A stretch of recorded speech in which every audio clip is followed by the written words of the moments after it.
Hey, what's up guys? This is Blue Devil with Overclock.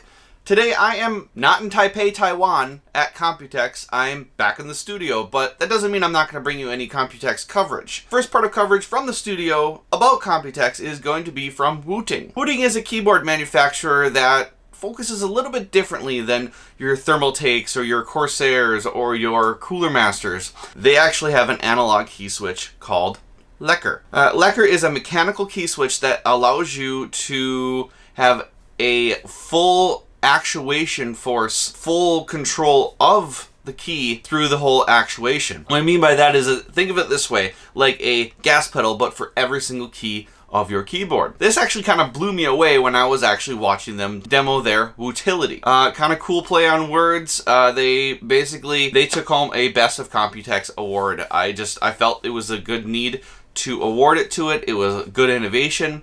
And with that said, well done, Wooting. So with that said, Blue Devil with Overclock. See you guys in the next one.